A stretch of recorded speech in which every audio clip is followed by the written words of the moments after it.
Hey, are you looking for some exciting ways to be romantic or to have a little flair out there on your patio this year? And maybe even propose to someone. You never know. I wanted to introduce you to some design that I have in my garden. A perfect setup to enjoy time with your loved one and to share special memories. David and I like to come out to the patio and we like to share a romantic time together. And you can see that we have our glasses that we celebrate with. And so what I wanted to cover today is things that I use outside to set the table to make it look so stunning and so elegant. But guess what? Most of these came either from a thrift store or they came from an auction.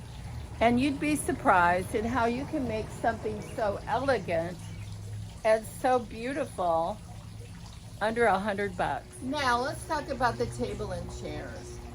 So many of you probably are familiar with the old ice cream parlor chairs and the old ice cream tables. So these are the ice cream parlor chairs, and I have a couple, three different designs for the backs.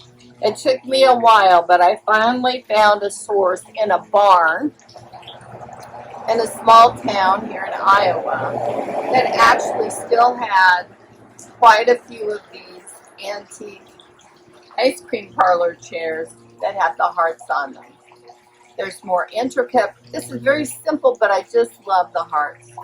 And as you know, the original seats either had wood or they were like a woven kind of seat. All of those things go away over time. They wear out. And if you don't have somebody by you that's a carpenter that can cut a piece of wood and can put it on there, then you're kind of out of luck. I went to a metal shop and I just had them make a steel seat and weld it in. It was only for all four chairs, it was about $125. And so basically between that and the cost of the chairs, I have about $200 in all of this for the chairs. Now, let's look at the table. So the table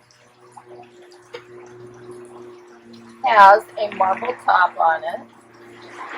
The original top was milk glass, and it got broken in a tornado because it had sat out on my front porch for over 20 years. But we had a tornado, and something hit this and broke my milk glass. I was really sad. It was square, but now I have a round, salvaged piece of marble on here. So I paid I think $25 for the marble, and then I just had it polished. Under here you'll see it's the original table. Everything down here is original, but it's cast iron. What I like about that is the wind can't lift it up, unless we get another tornado, of course. But if it's that strong, God help us all. Anyway, so that's an idea for an outside table.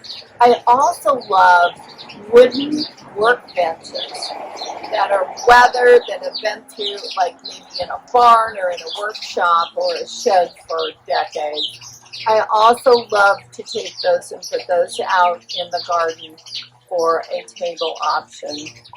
They are all purpose. You can plant on them one day, make your flower arrangements another day, and then on the next day, clean it all off, put a tablecloth on it, and have a party. Enjoy your outdoors, even if you just have a balcony or a patio at an apartment complex, or if they have a common area where you might be able to steal a little corner for some privacy. Urban gardening can be a real challenge between the noise, the traffic, oh my goodness, and the animals who seek refuge in my garden. I don't know, it's challenging to keep up with it all. Noise pollution is really a big problem. And as you can hear from the background, at my house there is a lot of traffic. And this is supposed to be a residential neighborhood. But I live close to the airport. I'm right in downtown next to police, fire, and all of the emergency management people that we all so desperately depend on. But I try to make a sanctuary in the midst of all of this downtown concrete, signs, traffic, and goings on, because animals and people need a place to take a respite. Thanks for watching my design ideas in the garden. I hope you've enjoyed it, and as always, anything we share here, I hope you can share in your life and enjoy with those you love and treasure.